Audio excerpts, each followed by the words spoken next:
Hello, Singaporeans.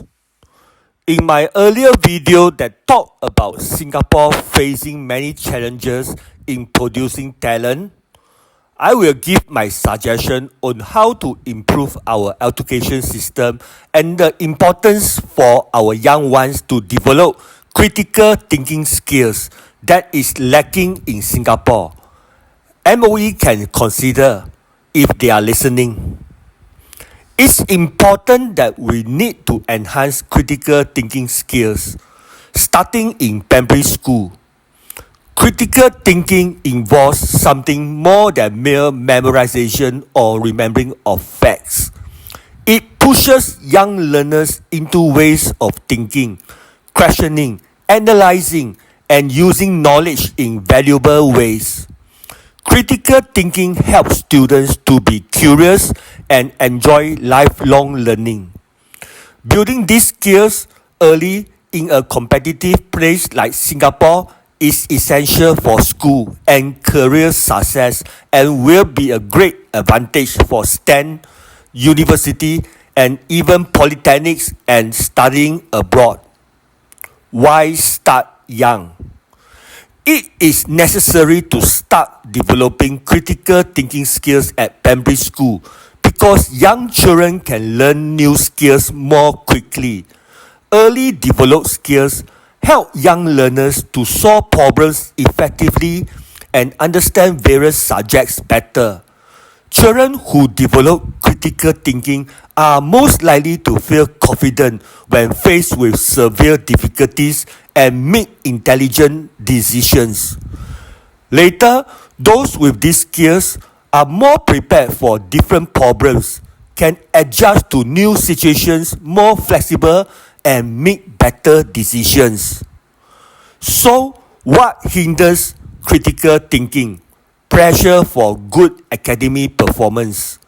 There is so much pressure to achieve good grades in competitive school settings, especially in Singapore.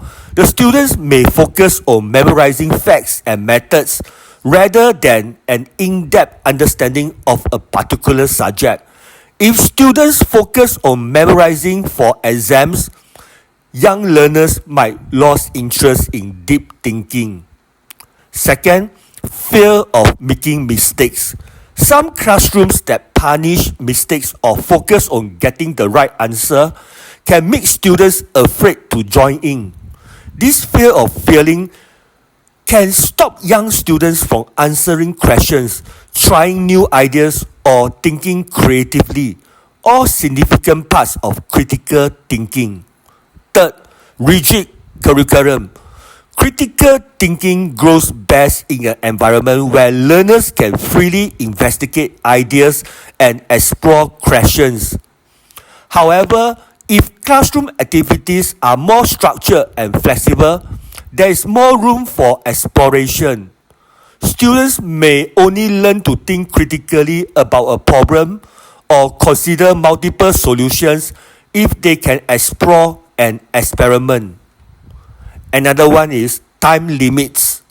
A complete curriculum with little time for each subject can lead to fast-track teaching methods whose sole purpose is to rush through content. In such cases, students and teachers may press towards completion rather than contemplate the subject, reducing the probability of critical thinking. So, how do you build critical thinking skills? Asking open-ended questions. Teachers can ask students questions to encourage them to think critically and explain their reasoning. For example, teachers can ask students how they got their answers to maths or science questions. Second, encouraging a growth mindset. Students can develop independence and self-control by embracing challenges, learning from mistakes, and persevering. Teachers can encourage a growth mindset by appraising students' efforts, progress, and strategies. Third, work in teams. Group projects or discussion with classmates Also allow young students to share their thoughts and hear others out. Once the students are encouraged to share their ideas, they can give their thoughts to various opinions and collectively devise a solution. Additionally, group work allows students to communicate effectively among themselves given critical thinking. Another thing is real-world connections. Relating lessons learned in the classroom to real life will help students, especially young ones, realize how their learning will be helpful. Students are most interested in learning when they see how their study relates to their current or future goals. For example, students can solve problems in their local community through projects such as recycling. Another factor, stimulate creativity. Creativity can help critical thinking in that it might allow students to switch ideas and try new methods. These fun activities such as art projects provide an excellent way to do this. Students may tell a story on English classes, draw mind maps, or sing a song to boost their creative thinking and skills to understand, judge, and combine information. Last, problem-solving tasks. Introducing puzzles, riddles, and problem-solving activities can challenge students to think carefully. These tasks ask students to look at difficult situations, use logical thinking, and try different ways to find answers. This makes learning more exciting and helps create a strong base for critical thinking and problem-solving skills.